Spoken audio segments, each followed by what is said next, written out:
बिस्मिल्लाहिर्रहमानिर्रहीम। अस्सलाम वालेकुम viewers, welcome to my channel easy food cooking secret. तो कैसे हैं आप सब? उम्मीद करती हूँ सब खैरियत से होंगे। तो आज मैं आप लोगों के साथ शेयर करी हूँ गाजर की खीर की रेसिपी। आज की रेसिपी में आपको बहुत कुछ नया जानने को मिलेगा और आपकी रेसिपी झटपट तैयार हो जाएगी और बहुत ही ज़्यादा टेस्टी बनेगी।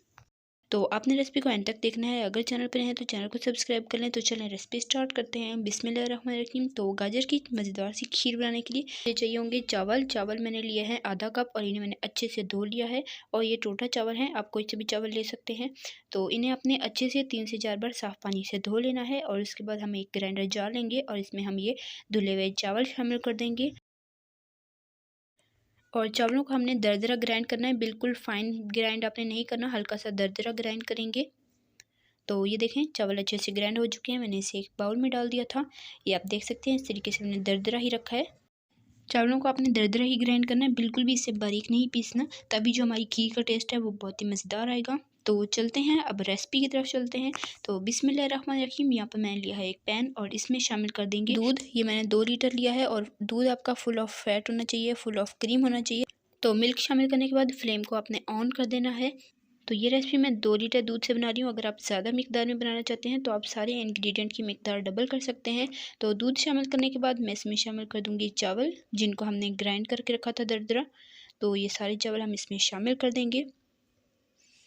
तो आज की रेसिपी बहुत ही टेस्टी और बहुत ही मज़ेदार होने वाली है। मेरी तो बहुत ही ज़्यादा फेवरेट है। तो आपने इस रेसिपी को ट्राई ज़रूर करना है और अपना फीडबैक ज़रूर देना है कि आपको मेरी रेसिपी कैसी लगी है।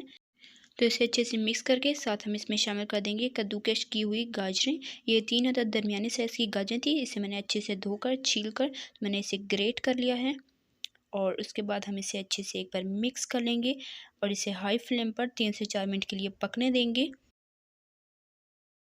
अब इसे पकते हुए 3 से 4 मिनट हुए हैं। तो अब मैं इसमें शामिल कर दूंगी सब्ज़ इलायचियाँ। ये 4 से 5 अदद थी। इनके दानों को मैंने पीस लिया था अच्छे से।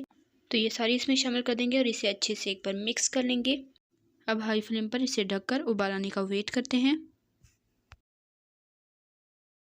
अब इसमें बहुत ही अच्छे से उबाल आ चुका है। तो इस पॉइंट पर मैं इसमें शामिल करूँगी चीनी। चीनी मैं लूँगी आधा कप। अक्सर लोग दूध वाली चीज़ों में, खीर में, गजरेले में, इस तरह की चीज़ों में मीठा ज़्यादा डालते हैं, जिसकी वजह से दूध का अपना फ्लेवर नहीं आता। तो इस वजह से आप मीठा थोड़ा कम रखा करें। तो मैं इसमें बस आधा कप ही शामिल करूँगी और हमारे यहाँ ज़्यादा मीठा पसंद भी नहीं किया जाता।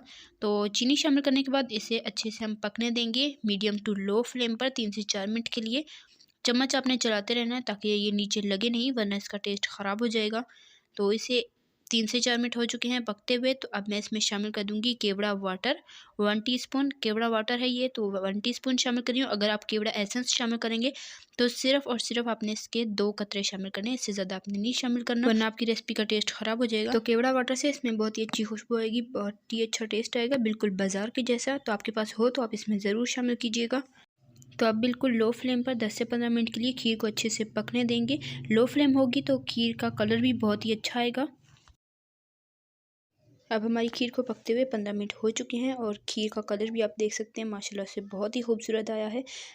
अब मैं फ्लेम मीडियम कर दूंगी और मीडियम फ्लेम पर इसे थोड़ा और गाढ़ा कर लेंगे। अब ये मुझे थोड़ी सी पतली लग रही थी तो मैं इसे थोड़ा और गाढ़ा करूँगी। और आपसे रिक्वेस्ट है, अगर आप चैनल पर नए हैं तो प्लीज़ चैनल को ज़रूर सब्सक्राइब कर लिया करें, साथ मौजूद बेल आइकन को भी प्रेस कर लिया करें ताकि आपको हमारी हर नई आने वाली वीडियो का नोटिफिकेशन सबसे पहले फ्री में मिल सके। और रेसिपी पसंद आ रही है तो वीडियो को लाइक कर दें, शेयर कर दें अपने फ्रेंड एंड फैमिली मेम्बर्स के साथ और कमेंट में अपनी कीमती राय का इजहार ज़रूर किया करें कि आपको मेरी रेसिपीज़ कैसी लगती हैं।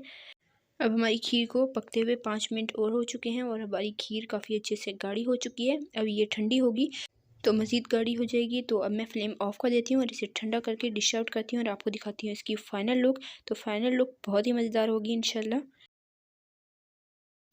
तो माशाल्लाह अल्हम्दुलिल्लाह से हमारी टेस्टी सी यम्मी सी गाजर की खीर तैयार हो चुकी है। ठंडा करके आप इसे सर्व करें, एंजॉय करें। तो ये रेसिपी बहुत ही टेस्टी बनकर तैयार हुई है, सबको बहुत ही पसंद आई है। तो आपको भी इंशाल्लाह ज़रूर पसंद आएगी। आपने इस रेसिपी को ट्राई ज़रूर करना है और अपना प्यारा सा कमेंट ज़रूर करना है कि आपको रेसिपी कैसी लगी है। इसे बादाम और पिस्ते से गार्निश करें और एंजॉय करें ठंडा ठंडा। तो देखा आपने कि हमारी कैसे झटपट सी रेसिपी तैयार हो चुकी है। कोई मुश्किल नहीं है, बहुत ही जल्दी तैयार हो जाती है। आपने भी इसे ट्राई करना है।